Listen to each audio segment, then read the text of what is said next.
Hi, my name is Drew and I'm going to be walking you through the R-Pod here today. Starting up right up front here, we have your electric tongue jack. Has a switch there, gives you a light. If you are backing up to the camper, gives you a point of reference, or if you're doing any uncoupling, coupling, again in the dark, it's going to help light your way there. Other than that, you have up or down labeled switch here that is to raise or lower the coupler and tongue. If you encounter a power loss situation, you can go ahead and remove that rubber plug. That's going to expose a drive nut. You can go ahead and use this crank handle then to, again, move that up or down. Directly behind that, we have a 20-pound propane cylinder here. Open and close valve on the top, held in place with a tension band here and a little thumb screw. So I find most people are somewhat familiar with the operation of these tanks. Again, that open and close valve on the top. When it does come to get it refilled, you can go ahead and loosen the screw here, unscrew the pigtail here, pull it out, go ahead and take it and have it refilled or exchanged. That is covered by this propane cover that's going to protect it from the sun, any rocks, things like that. This fits over top, and before I do put that over top, you'll see you have a thumb screw here. That's going to poke through the hole here on the back side, and then again that's held on by this wing nut here. Behind that we have a brand new Interstate D-cycle battery. Biggest thing with this is a small amount of maintenance that it carries. What that is going to entail is 2 or 3 times a year we're going to pull these vent panels up off of each side. We're going to refill with distilled water as necessary. So there is a clear marked water line in there, and we do just want to maintain that water line through the hottest months of the summer. So, coming around here to the corner, we have stabilizer jacks on all 4 corners of the unit.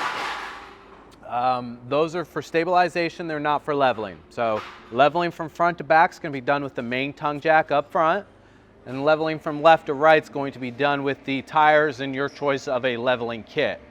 So once you are fairly certain of your level, within 3 degrees of being level, you can go ahead and run these down.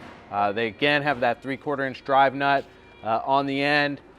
Crank down until you make contact with the pavement, maybe a 1/4 turn more just to sure everything up. Same on the way up, not something that you really want to kind of hammer down on or put a lot of effort into lifting the trailer. They are light gauge metal, they're not designed for that operation. We have your potable water fill here. That is how you fill the onboard water tank. You'll stick a garden hose directly in there, fill it up till it overflows. Once it does overflow, go ahead and cap it off. This is not naturally pressurized, so you do need to use the onboard 12-volt water pump to draw that up to the fixtures and make that water usable. So this would be your off-grid option or your boondocking option. Your RV park or destination option is going to be this city water connection here. City water, unlike the potable water, is pressurized directly from the line. More often than not, it is overpressurized. So it is very important to use a water pressure regulator. This water pressure regulator reduces that pressure in between 40 and 50 psi. This unit is rated up to about 75 psi, so if this regulator happens to not give you as much flow as you would like, you can increase that slightly. Just make sure you do keep it below 75 psi. Now when you go to use this water pressure regulator, we're going to hook that directly onto the spigot side, and then of course the spigot side of the hose onto that, and then we thread this on the trailer bound connection by rotating that trailer bound connection. So, going down low here, we have your drain right off of the tank here. So this is your freshwater drain.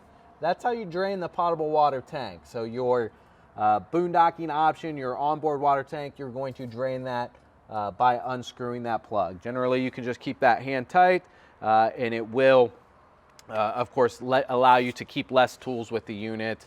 Just make sure you're not going to be leaking any water from there.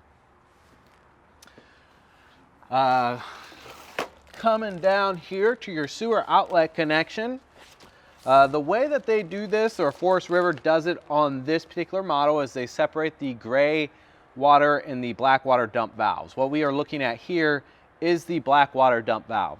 Black water is anything that comes from the toilet. Any solid body waste is going to be considered black water. So when utilizing the black water tank in the dump valve here, this is your valve. It's called a Blade X valve. As it sits, it is in the closed position. To open it, it's just going to be a 6-inch pull, in this case towards the rear of the camper. Now your black water tank, your black water valve, excuse me, needs to be in the closed position. Anytime you are using the unit, no matter if you are hooked up to full-time septic or not. We want to keep the contents of that black water tank in as wet or flowing condition as we can. That way it will evacuate the tank and easily flow down the drain. So keep that valve in the closed position, use the monitor panel on the inside, and only dump as necessary. Bayonet fitting here, your sewage hose is going to connect the very same way this cap comes off. So you have 4 prongs on the outside of the actual bayonet fitting. You go ahead and put that keyhole in the halfway position, give it a 1/4 inch turn, that's going to lock it on. And again, even when you are hooked up to full-time septic, you do need to go ahead and keep that valve closed and only dump as necessary. While we're here at the slide, we're going to talk about slide out maintenance first of all, and then overall unit maintenance after that. With all the maintenance, or most of the maintenance, I should say, structural maintenance, we're going to want to get on a 90-day maintenance schedule. So what that's going to entail specifically for the slide is once every 90 days, you're going to lubricate these tracks. You have these tracks top to bottom, left to right. What you're going to use is a dry silicone lubricant. We're going to spray those tracks down, again, top to bottom, left to right. We're going to run the slide in and out 2 or 3 times to distribute that lubricant, and then you're good for the next 90 days.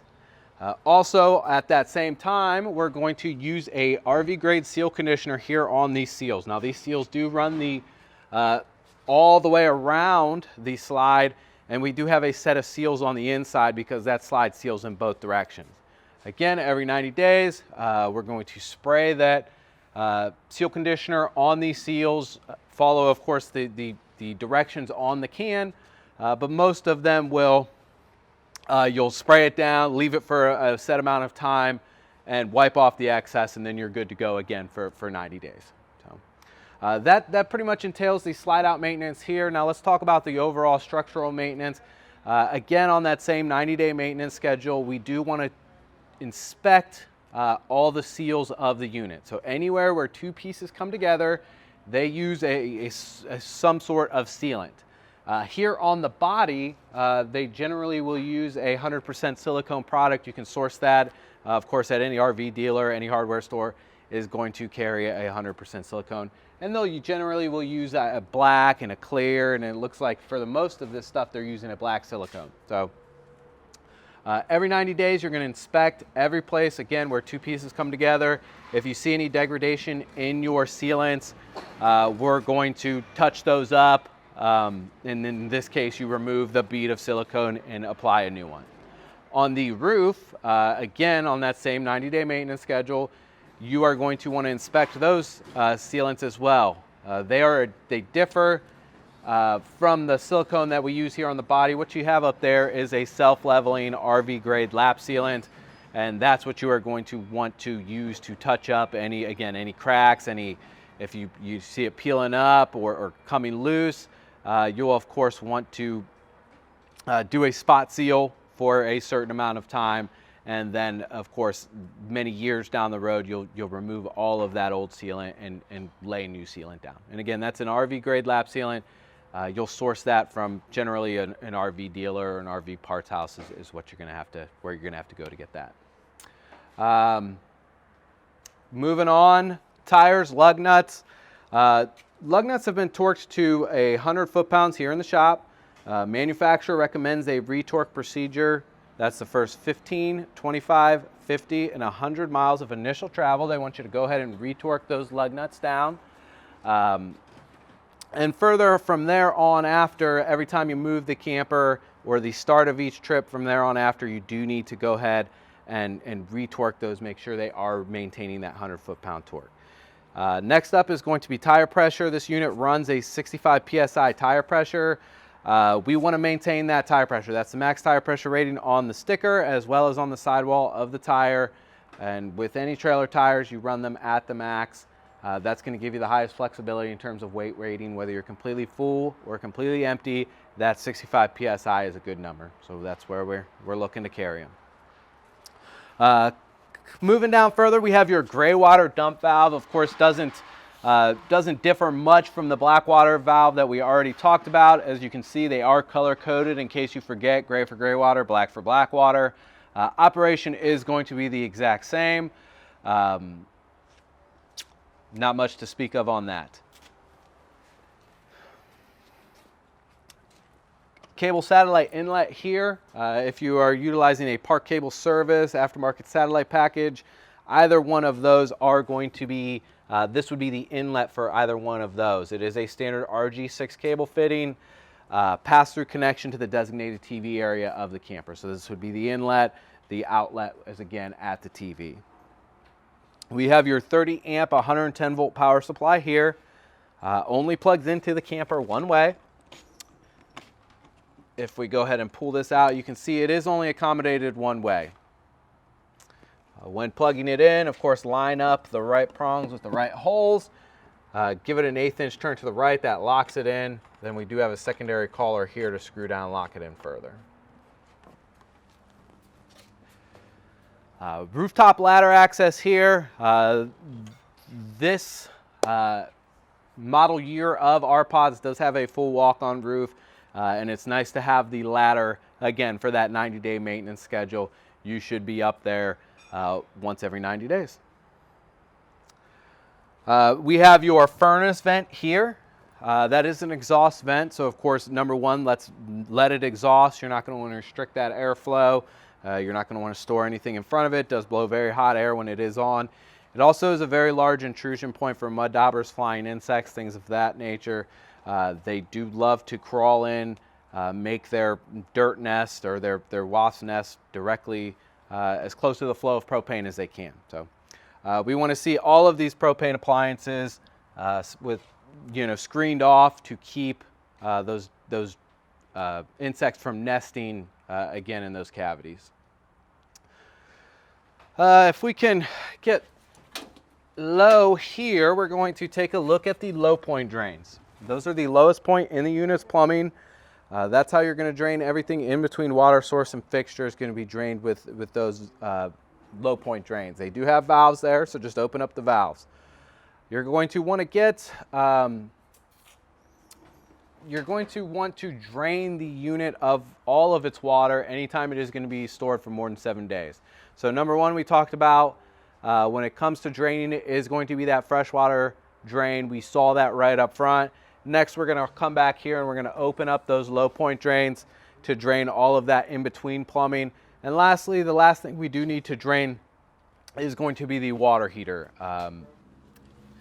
Very important on how we do it and the steps that the order of the steps.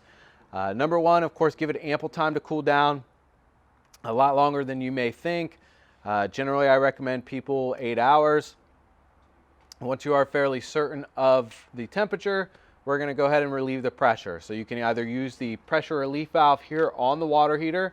It is a little bit troublesome. It kind of makes a mess here over the door and things like that. You can always use any spigot in the unit, any fixture, and just open up that hot side of any fixture of the unit. That is going to bleed off that excess pressure. Again, it is very important that we bleed off the excess pressure because the next step is going to be actually removing this drain plug here. Now, if we have failed to depressurize the unit properly, it's going to spit that metal drain plug, 20 feet in front of you. So, of course, depressurize it first, and then we can come here and drain this. So this is an 1 1/16 drain plug here. After you depressurize it, you can use a ratchet and extension. Go ahead and pull that drain plug out. It's going to expel the rest of the water that is in the tank. Now, this drain plug does pull double duty. It's not only a drain plug, it is also an anode rod. What an anode rod does is it's a magnesium rod, acts like a magnet for hard water deposits, calcification, things like that. It is a consumable part. Expect to get a year or two in between changing anode rods. Again, you should be well aware of the condition of it, because you're going to be staring it in the face every time you drain the water heater. And again, the water heater does need to be drained separate of the system, and you're going to be draining the entire system anytime the unit is going to be in storage for more than 7 days. Other than that, the manufacturer does recommend that you do prime the water heater before lighting it, because it will be empty when you do start your camping trip. To do that, you just, of course, turn the hot side of the spigot on. That is going to feed 6 gallons of water into the heater here until before you see it at the fixture. So initially you're going to turn on that fixture. That flow is going to be very bubbly, very spitty, very interrupted. As that flow normalizes, generally that is the indicator that you have pumped 6 gallons of water into the water heater, and you are clear for takeoff, ready to light. Other than that, we have a toggle switch here. It is marked on and off. For this particular model, that's how you're going to turn on the 110 volt electric heating element in this water heater. Water heater is dual source, runs on the 110 volt heating element there, as well as propane gas with 12 volt ignition. And technically it can run on both as well without any issues. So biggest problem I find with that toggle switch is when people utilize that, the electric side, generally they'll go through that draining process that we just spoke of, and will forget to turn that toggle switch off. So make sure that is off or in the off position before going ahead and draining that water heater.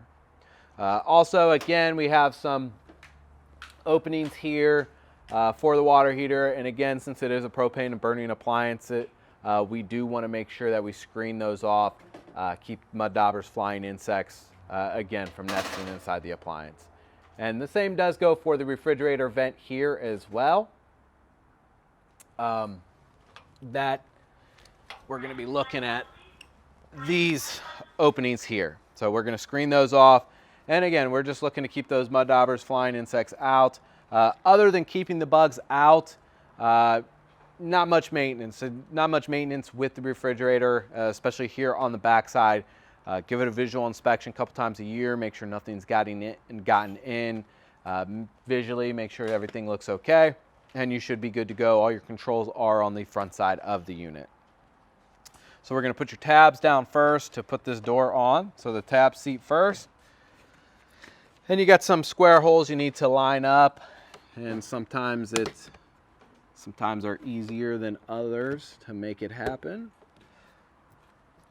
But once you are fully seated in there, you do just give these a slight turn. Backside of a key or a coin generally will make things a little easier for you. And something like that. So, cool. Coming on here to the other side, we have your door handle here. Standard RV style handrail is going to lift out and seat in the out position. Some people like to fold it against the door when they're traveling, but does seat in that out position.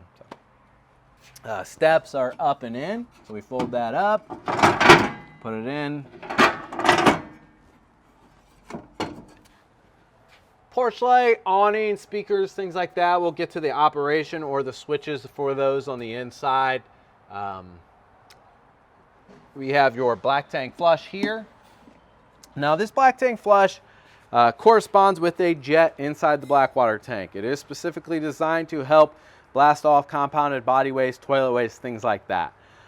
Biggest limitation to the black tank flush is going to be there is no check valve or anything to keep that water in that tank, especially when it is fed through the black tank flush.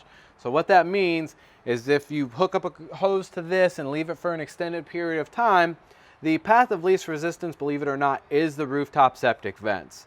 What's going to happen is that wastewater is going to overflow that tank, shoot right up to the roof, and come out the septic vents. So what I recommend to my customers, if you're by yourself, 5 minutes with water rushing in here before relieving the valve, the black water valve on the other side, what we talked about. Or if you have a friend with you, they can go ahead and watch the monitor panel on the inside. Fill it up. Once you're certain that it's full but not over full, you can go ahead and drain it on the other side.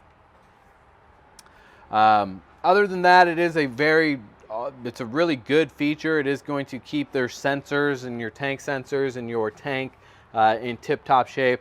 It's going to be my recommendation that you go ahead and utilize that black tank flush anytime anytime you're coming back in for storage. So not something you can overdo. So as much as you can, go ahead and flush that black water tank out.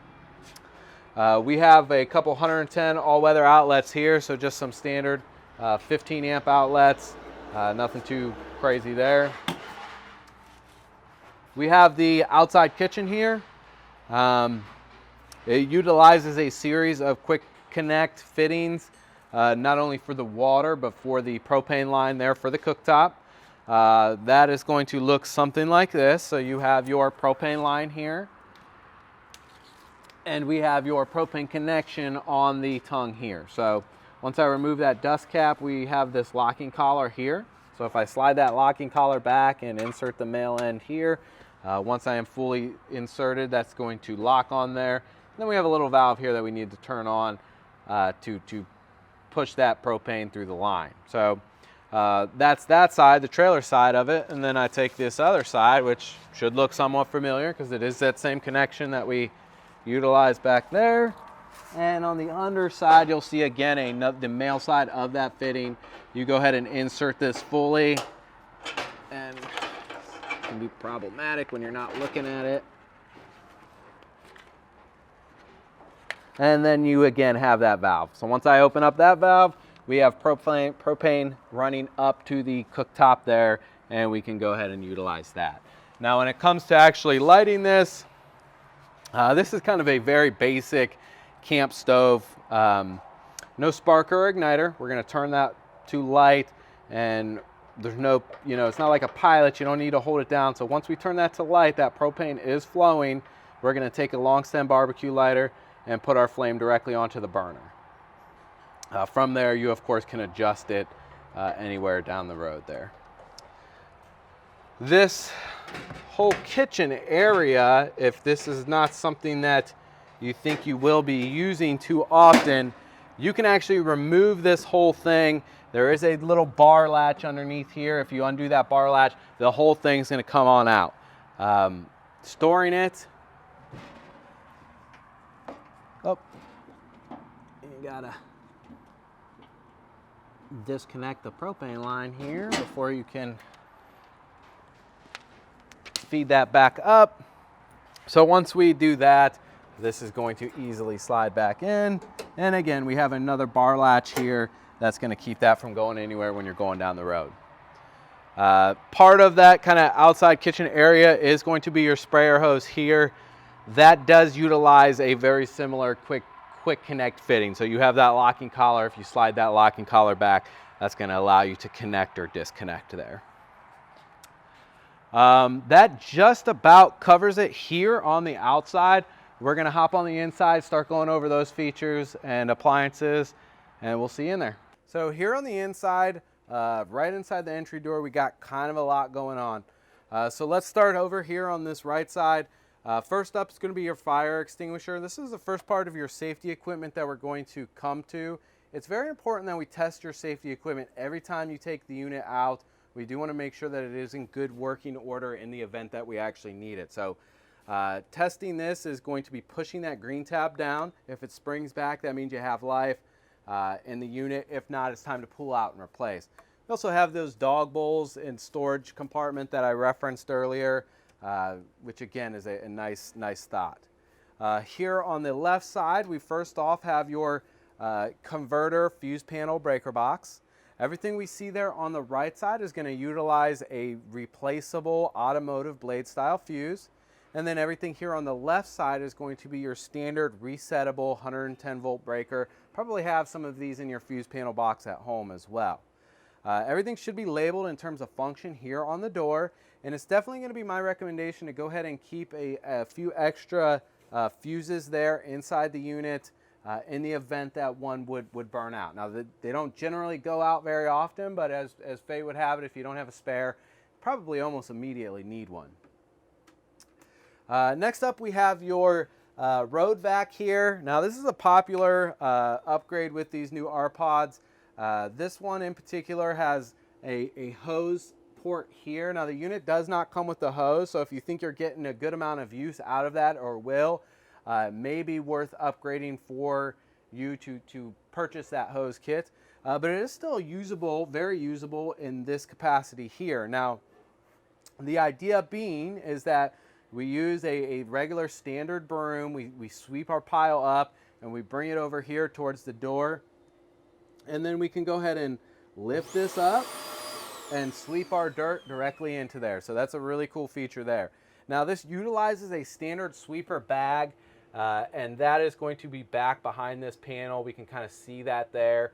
Of course, take reference of that bag before getting a replacement so you know what size you need. And to access this, you are just going to kind of pry here from the side very gently to allow that to pop out. So that should just fit in there like so. So you get the little, this guy here actually. So it isn't, excuse me, it's not a prying action. You actually have this little guy here, and that actually lets that free up. Now, I also have a access panel removed here. Reason being, and again, this might not be something that shows up on camera exceptionally well, but this is going to be the access to the rear of the water heater. Now, at this point, I've referenced this a few times. When it does come to doing a full winterization process, we need to bypass that water heater, and this is the location we're going to do so. So you're going to find two valves back there, as very close to the inlet and the outlet of the water heater. And we're just going to turn those in that secondary position. That is going to be bypassed. And then from there, we're going to follow the procedures that have been referenced earlier here in the video to do a full winterization process. Stepping up into the unit here, we're going to kind of, I guess, bounce back and forth, but we have your main light switches here. So you have your interior lights. Now, in this particular camper, I think just about all of those lights are on this main switch, this common switch. Now, they are all controlled independently as well, so you should have switches on each one of those to allow you to turn those on and off, or control which ones come on and off with the switch there. Now, your porch light here is what we saw on the outside. That was that amber colored light, and that is just an on-off switch there, a standard toggle switch. Awning lights here. Now, that's on a lighted switch, because when that awning is in the in position, you cannot see those lights. So if they get turned on inadvertently, that light makes it easy to catch, so you can save some energy there. And then we have your slide room in and out switch. Now, this isn't a very deep slide, but there's still some things that you want to keep in mind to kind of keep that operating in tip-top shape. And number one is going to be allow that slide to come fully in when bringing it in and extend fully when going out. Avoid short bursts or partial openings. Being the Schwintek system is two independently geared motors, it can actually bind in its opening if you do make a habit of again, doing short bursts or partial openings. And again, further, it has an electric brake in that system. What that means for you is just hold this switch until it physically stops. Don't try and time it perfectly. It's not going to hurt it if you keep your finger here on the switch longer than say need be. So just make sure you are bringing it fully in and fully out. Awning, extend and retract here. Now, this is going to be a momentary switch, so you can really kind of choose your pitch on that awning, bring it partial out, follow the sun in the sky, those kind of scenarios. Or if it's slightly gusty, you may keep it kind of close to the camper. It is more stable the closer it is to the camper. Now, these are designed for a clear sunny day. Not something that I would really take a chance on by leaving it out unintended or anything like that. But we can see that awning come all the way in there. Now, all of these all of these R-Pods, they do come pre-wired for solar now, these new ones.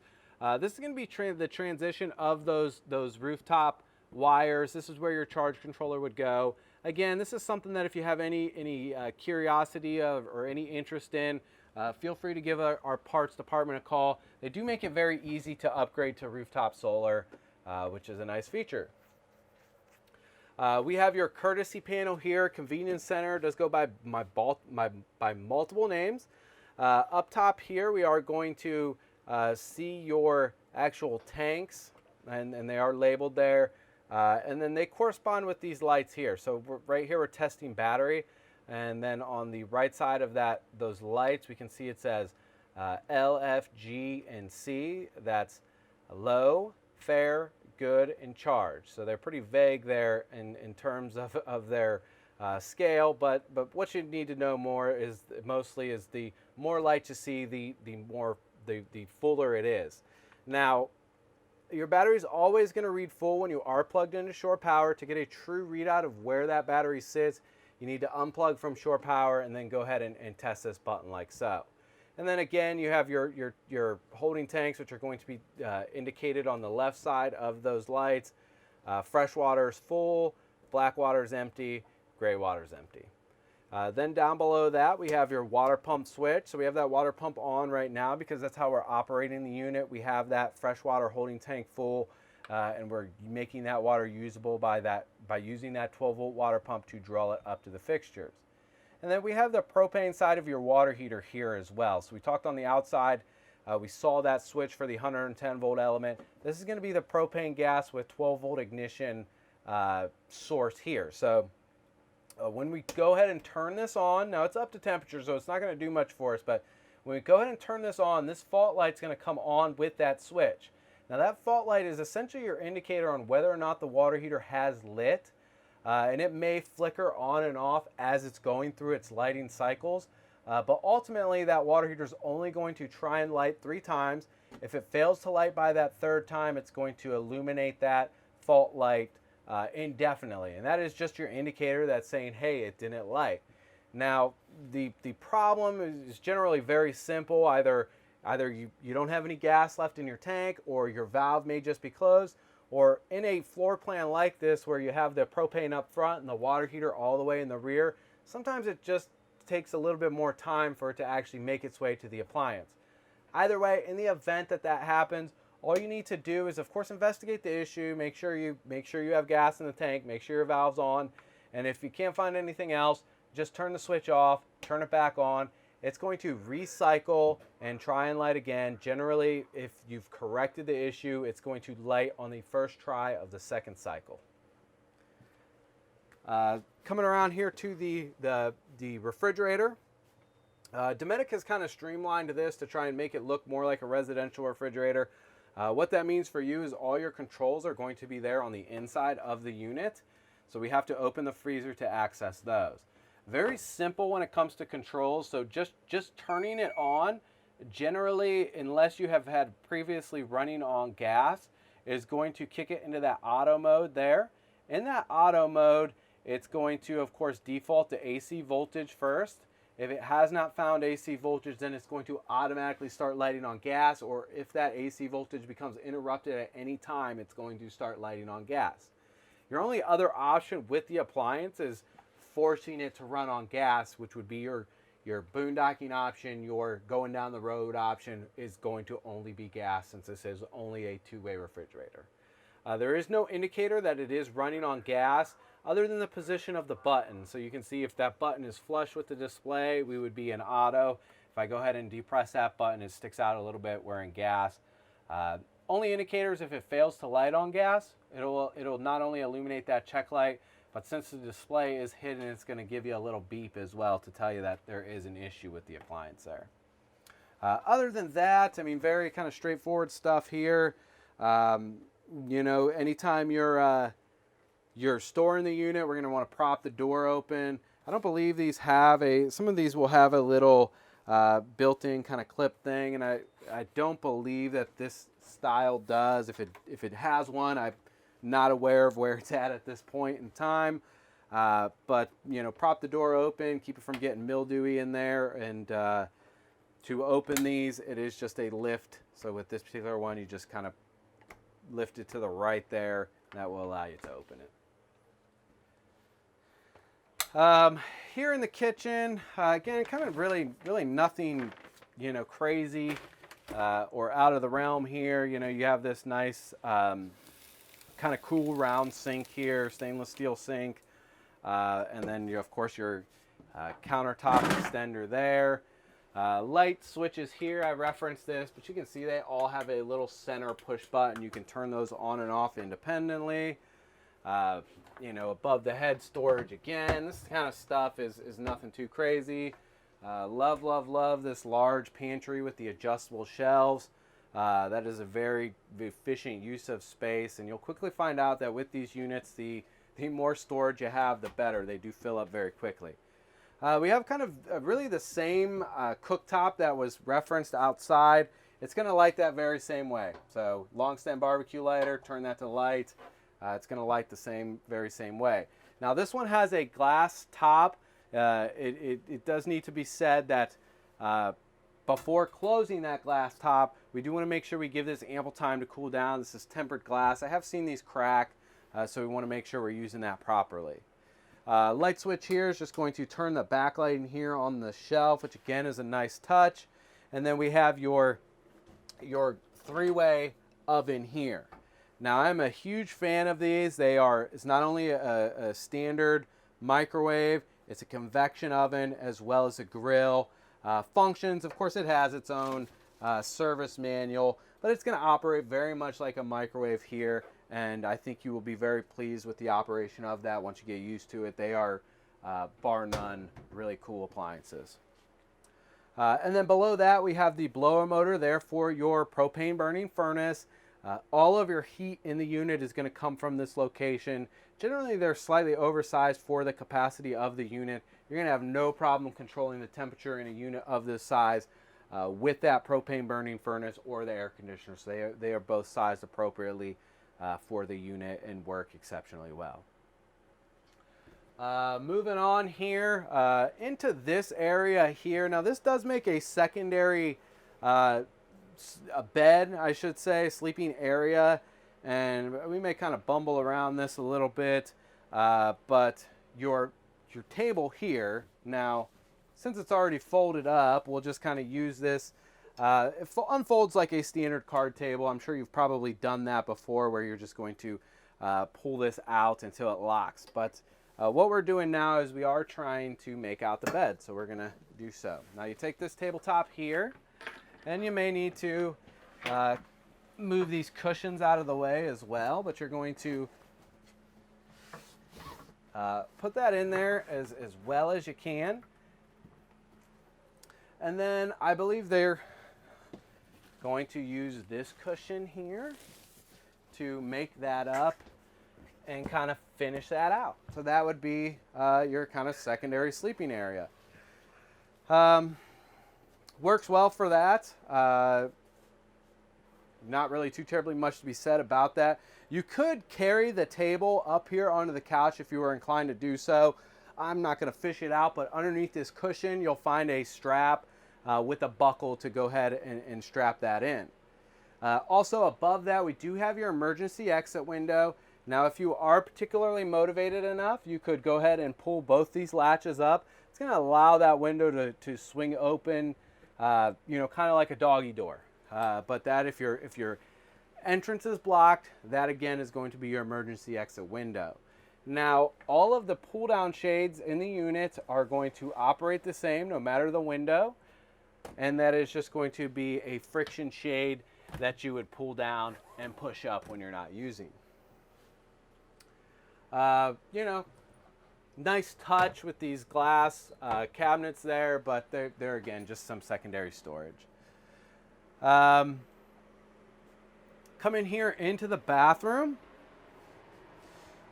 We have your exhaust fan here. Now this does have 4 speeds here. We choose the speeds here, and then we have an off button here. Now it is very important that when you're going down the road, before going down the road, you do need to make sure that this is closed. I generally make the joke that it's something you only forget once, because it's probably not going to be there when you get to where you're going. So once it's closed, and once this handle's taut, we don't have to like bear down on it, but once it's taut, we're then just going to push that handle up. That's going to lock it and keep that from potentially like shaking itself loose.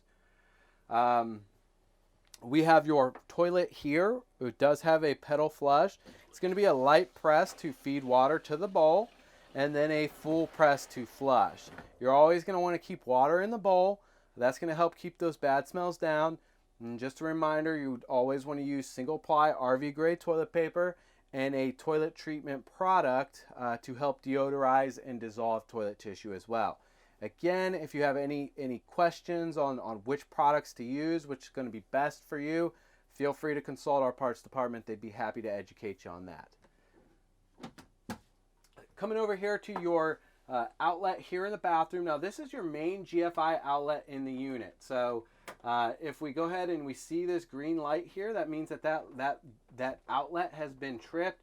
And if this outlet trips, that means that no other outlet in the unit is going to be in working condition. They are all on the same circuit. So possibly like you've done in the past, you're just going to go ahead and reset that and you'd be good to go. And I think I actually told you backwards. So if you see the green light, that means it's on and working just fine. If you don't see the light there, then that means it's been tripped. You know, kind of usual suspects here in terms of the sink and the medicine cabinet, things like that. Again, you have options when it comes to the light switch. You have it right there on the unit, and then also right here on the outside of the door. You have your shower, which is going to be a pretty standard RV style shower with that on-off on the head there. That's going to make it help you conserve the availability of water. Specifically with the hot water, 6 ounces of hot water doesn't generally translate to an exceptionally long shower. You're probably going to find yourself doing more of like a Navy or military style shower where you are turning that water on and off to help conserve it while showering. And that's going to allow you to do that without changing your mix here so you can have constant hot water. Now the unit does have a pocket door, and for it's going to be strapped in there. That's pretty straightforward. And then it has a magnetic hold here. So that does just come down, and that's a nice firm magnet there. So that's going to keep that from moving. So here we are at the thermostat. Now this is a touchscreen thermostat or touch button. These aren't physical buttons, so you no need to really mash down on those. When I hit this mode button here, the first option I have is going to be fan speed. Now we're talking about air conditioner fan speed. Even if we are going to the furnace or something like that, we do need to confirm a fan speed before moving further. Now our choices are low, high, and auto. If we go to either low or high, that fan's going to run indefinitely, whether it reaches its temperature or not, or whether we're trying to ultimately turn the furnace on. So to keep it kind of right with us in terms of sources and temperature, we need to actually keep that in auto. So then we press that button one more time to confirm that. It's going to take us into the air conditioner settings there. And then from there, we have up or down here in terms of temperature. It's telling us that we are in that auto fan speed and that we are in the air conditioner mode here. Now, if I hit it one more time, it's going to take us into that furnace mode. When we enter that furnace mode, once it realizes what I'm doing, it's going to kick that blower motor on immediately. 16 seconds after that, it actually ignites. By that 30-second mark, it's producing noticeable heat. Now, within the first 15 minutes of operation, if it happens to set off your smoke alarm, that's nothing to be alarmed about. It is just inherent of the space restrictions that we are in and the appliance. So it does run quite a bit more efficiently once it's ran for about 10-15 minutes. And then next up there, we're just going to go ahead and cut that off. And once you don't see any temperature displays or anything on there, that's how you know you're off. Now, if we drop down here to the floor, this is going to be our second piece of safety equipment. This is going to be your carbon monoxide and LP leak detector. This is wired into the 12-volt section of the camper, so there's no battery to change or anything like that. It does have a test button on here, and it tells you which one of these gases it's sensing by the difference here in the light, and it outlines that scale there in depth on the actual appliance. Again, something we're going to test every time we take the unit out. We do want to definitely make sure that this is in good working condition. And then we'll kind of come back around this side of the bed, and then we'll wrap around the other. But this is going to be your last piece of safety equipment in terms of alarms. Standard 9-volt smoke alarm, exactly probably what you have at home. This battery will let you know when it needs to be changed. If you have any luck like me, it'll be at 3 a.m. or some other inopportune time. It does have a test button. Again, we do want to make sure that we test that out before taking the unit out. Now, air conditioner, of course, we talked about how to run that on the thermostat, but you do have a multitude of louvers here where we can really directionalize that flow. You also have some grating that will push that straight down. But this is going to be your filter. Now, you can come here with a flat-bladed screwdriver and kind of bend that out of the way and expose that, that filter there. And it's just going to be a netted cloth style filter. These are meant to be reusable, so what that means for you is just rinse it out in the sink, give it a few minutes to dry before putting it back up there.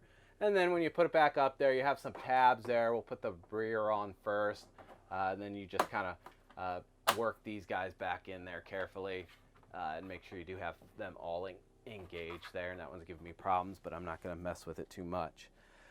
Back cabinet lighting on each side of the bed. Your switch is going to be here on this side, which is again a very nice feature.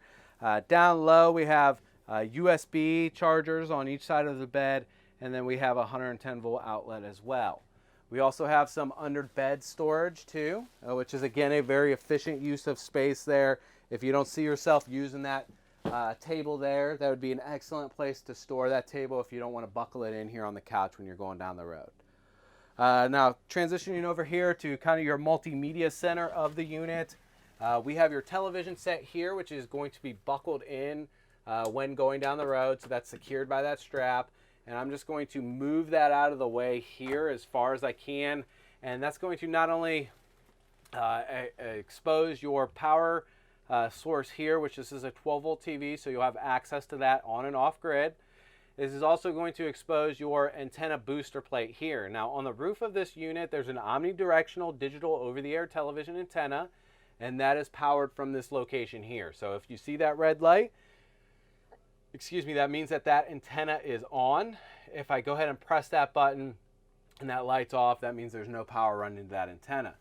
Now we saw the cable inlet on the outside. That cable inlet shares that same pathway as this antenna. So what that means is that when that red light's on, that cable signal is not going to be able to bleed through that line and ultimately make its way to the television. So if we're utilizing a part cable service, we do need to make sure that that light's on. Other than that, it's going to function very straightforward. You need to make sure that light's off if you're using the part cable service. Yes. Where should I start again? Just right there. Because I can cut it in pretty easy. Yeah. So when you're utilizing the part cable service on the outside of the unit, we want to make sure that that light's off. So when that light's on, that is actually powering that antenna booster. So either part cable service is going to be light off, or digital over-the-air antenna will mean light is on. We're going to come over here to your Jensen Stereo.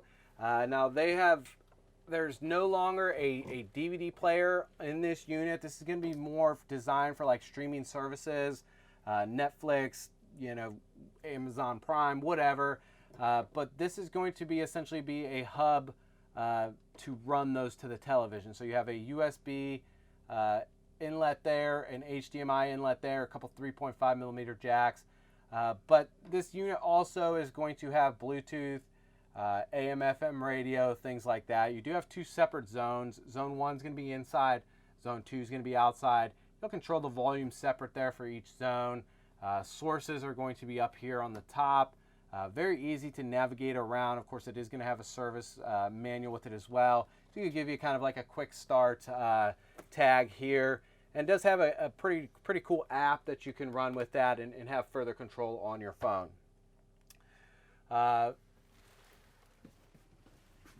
Just about covers it here. We didn't talk about the operation of the windows.